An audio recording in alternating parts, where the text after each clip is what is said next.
विश्व के कोने कोने में यूट्यूब के माध्यम से हमसे गुरु मंत्र लेकर वैदिक परंपरा में आगे बढ़ने वाले मेरे प्रिय शिष्यों, सज्जन और संडारियों, आज की कथा में हम आपको समंतक मणि की कथा सुनाएंगे। हमारे देश में अनेक रत्न और मणि थी, आज भी हैं, पर उन्हें कोई पहचान नहीं पाता। समय के खेल में वो लुप्त प्राय हो गई हैं। पूर्व काल में सत्राजित नाम के एक यादव थे, जिनके पास समंतक मणि थी। श्री कृष्ण भगवान ने सत्राजित यादव को कहा कि ये मणि राजकोष में होनी चाहिए, इसलिए इसे उग्रसेन राजा को दे दो। सत्राजित ने सोचा कि श्री कृष्ण को मणि चाहिए और ये राजा उग्रसेन के बहाने ये मणि लेना चाहते हैं। उसने मणि दिया नहीं। तो एक बार सत्राजित नाम के यादव का भाई मणि गले में पहनकर शिकार करने जंगल में गया। वहाँ उसे एक बाघ ने मार डाला और घोड़े सहित खींच के अपनी गुफा में ले गया। तब वहाँ जाम्बुत नाम के सरदार ने सिंह को मार डाला और मणि अपने बेटे को खेलने के लिए दे दिया। सत्राजित का भाई जंगल से वापस नहीं आया तो सत्राजित को शंका हुई कि मणि लेने के लिए श्री कृष्ण ने मेरे भाई को मार डाला। इसलिए उसने सबको कहा कि मणि लेने के लिए श्री कृष्ण ने मेरे भाई को मार डाला। श्री कृष्ण को ये बात पता चली तो झूठा आरोप दूर करने के लिए श्री कृष्ण भगवान सत्राजित के भाई को ढूंढने निकले। ढूंढते ढूंढते वो पहुँचे जाम्बुवंत की गुफा के पास।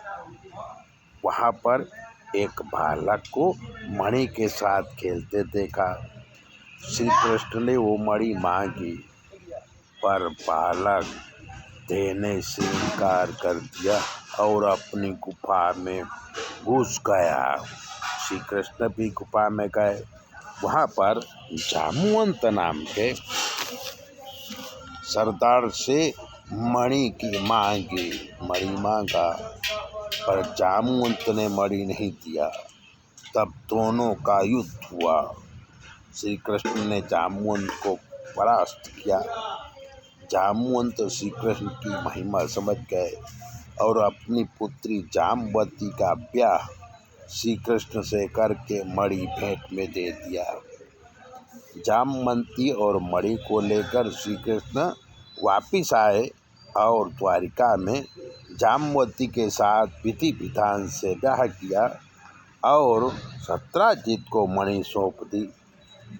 सत्राजित बहुत शर्मिंदा हुआ, श्री कृष्ण से माफ़ी मांगी और अपनी पुत्री सत्यभामा की शादी ब्याह जो है श्री कृष्ण से कर दिया और मणि श्री कृष्ण को दे दिया। पर श्री कृष्ण ने मणि का स्वीकार नहीं किया और सत्राजित को मणि वापिस कर दिया। थोड़े दिनों में श्री कृष्ण भगवान हस्तिनापुर गए तो इस अवसर का लाभ लेकर के अक्रूर आदि यादव जो हैं वो मिलकर सत्राजित से मणि लेने के लिए सतधनवा नाम के यादव ने सोते हुए सत्राजित का वध कर दिया और मणि लेके चले गए। सत्राजित की मृत्यु से पुत्री सत्यभामा जी को बड़ा दुख हुआ। वो हस्तिनापुर जाके श्री कृष्ण को बुला लाए। श्री कृष्ण सतधनवा को सजा देने की सोच रहे थे कि सतधनवा मणि को अक्रूर जी को दे के घोड़े में बैठ के भाग गया। श्री कृष्ण और बलदेव सतधनवा का पीछा किया और सतधनवा का वध कर दिया, पर मणि मिला नहीं। बलदेव जी अपने मित्र के यहाँ गए और श्री कृष्ण द्वारिका आके सत्यभामा जी को बताया कि मणि मिली नहीं। सत्यभामा को विश्वास नहीं हुआ, वो श्री कृष्ण पर शंका करने लगी। अक्रूर एक यादव डर के मारे मणि लेके काशी चले गए। श्री कृष्ण को शंका हुई कि मणि अक्रूर के पास है, इसलिए द्वारिका छोड़ के काशी चले गए हैं। श्री कृष्ण ने अक्रूर को काशी से बुलाया और कहा कि मणि दे दो, वापिस करो तुरंत।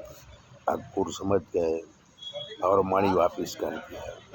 श्री कृष्ण भरी सभा में मणि दिखाई। सत्यभामा को विश्वास हुआ तो श्री कृष्ण ने वो मणि अक्रूर को ही दे दिया। इस प्रकार मणि की कथा पूरी हुई।